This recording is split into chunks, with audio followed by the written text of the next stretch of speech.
내 가족 혹은 지인이 암에 걸렸는데 이런저런 치료를 받았더라. 뇌졸중에 발병했는데 스텐트 삽입술만 3번, 4번을 하더라. 이런 건 그냥 개인의 일부 사례일 뿐입니다. 저는 정말 궁금한 게 이런 담보들을 권하는 설계사 본인들은 이 특약을 가입하고 있을까요?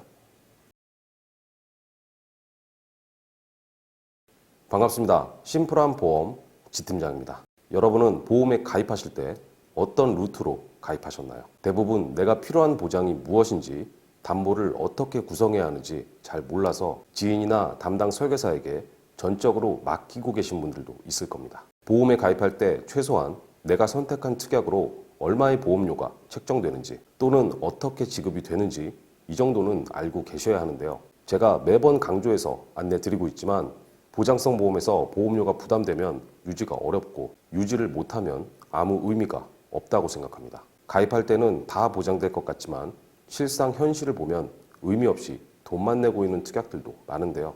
오늘 시간은 진단비 외에 자잘한 담보, 즉 부가 특약에 대해서 제 생각을 심플하게 안내 드리고자 합니다. 구독, 좋아요, 알람 설정은 영상 제작에 큰 도움이 됩니다. 시청 전에 한 번씩만 부탁드리겠습니다. 오늘의 주제를 안내 드리기 전에 제가 설계 하나를 보여드리겠습니다. 여러분들이 저에게 요청하시는 진단비 플랜으로 가장 일반적인 설계인데요. 28세 여성 상해 1급 기준 20년 납 90세 만기 비갱신형으로 유방, 자궁 등의 생식기 부분을 포함 거의 모든 암을 보장하는 일반암 5천만 원, 갑상선, 기타 피부암, 경계성 종양, 제자리암을 보장하는 유사암 2천만 원, 뇌출혈, 뇌경색, 뇌동맥류 등이 보장되는 뇌혈관 질환 진단비가 2천만 원이고 급성 심근경색 및 협심증, 허혈성 심장병까지 보장하는 허혈성 심장질환 진단비 2천만 원, 그리고 수술 시마다 매회 반복 보장되는 뇌혈관 허혈성 수술비가 각각 1천만 원입니다.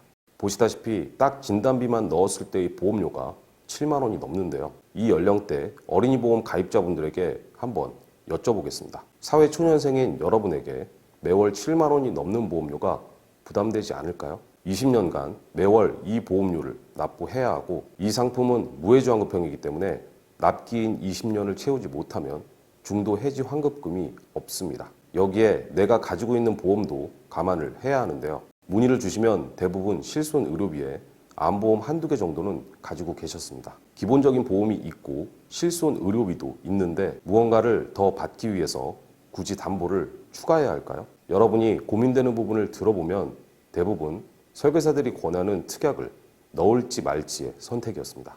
대표적으로 엔대 수술비, 후유장애, 표적항암 치료비, 산정특례 진단비 등이 있었는데요. 이건 기본적으로 2차적인 부가 특약들이고 제 채널에서 한 번씩 다뤘던 주제입니다. 내가 어떤 진단을 받고 난 이후에 치료의 방향성에 따라 선택을 할 수도 있겠지만 관련 치료를 받았다고 해서 무조건 지급되는 보장은 아닌데요. 저는 정말 궁금한 게 이런 담보들을 권하는 설계사 본인들은 이 특약을 가입하고 있을까요?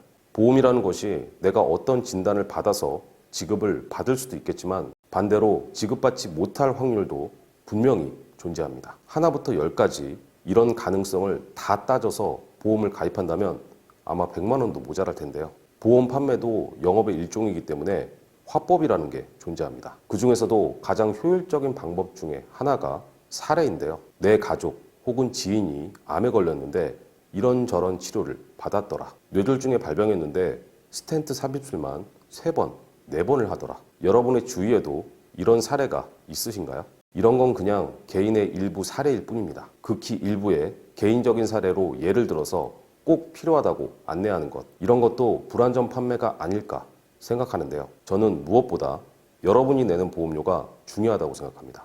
제가 10년 넘게 리모델링 수백 건을 진행해 오면서 느낀 것이 있는데요. 보험료의 부담 때문에 고충을 겪는 분들이 정말 상상 이상으로 많았습니다. 그리고 그런 보험들의 대부분은 오늘 안내드린 부가특약들이 과도했는데요. 결국 부담이 돼서 보장 하나 못 받고 담보를 삭제하거나 감액하는 일이 부지기수입니다. 보장성 보험은 대부분 장기 상품으로 가입하면 수십 년을 유지해야 하는데요. 가입할 때는 당장 무리가 없어 보여도 시간이 지남에 따라서 부담감은 점점 가중됩니다. 여러분에게 꼭 당부드리고 싶은 말이 있습니다. 보험에 가입하실 때 반드시 예산을 정하시기 바랍니다. 그리고 그 예산을 조금이라도 벗어나게 된다면 2차적인 부가특약들은 구성하지 않아도 된다고 생각하는데요. 리모델링 문의를 받아서 여러분들의 증권을 볼 때마다 하나의 사연을 들을 때마다 제 마음이 힘듭니다. 그만큼 내 경제력 대비 과도하게 가입한 분들이 많다는 방증이겠죠. 저도 보험 설계사이고 영업을 하는 입장이지만 굳이 여러 가지의 보험에 가입해서 부담이 될 바에야 차라리 실비 하나만 가입하고 나머지는 가입을 안 하는 게 낫다고 생각합니다. 돈은 여러분이 내는 것이고 그에 따른 보장도 여러분이 받게 되는데요. 이 담보는 지금 꼭 구성해야 합니다. 지금 가입 안 하시면 후회합니다. 이런 말에 현혹되지 마시고 여러분이 꼭 필요하다고 생각하는 보장 위주로 합리적인 보험료로 가입하는 것이 정답이라고 생각합니다. 오늘 영상을 보시고 궁금한 점이 있거나 보험 리모델링을 원하시는 분들은 지팀장에게 전화나 카톡으로 언제든지 문의를 주시기 바랍니다. 자, 심플한 보험 오늘 시간 여기까지입니다. 시청해 주셔서 대단히 감사합니다. 본 광고는 손해보험 광고 심의 기준을 준수하였으며 유효기간은 심의일로부터 1년입니다.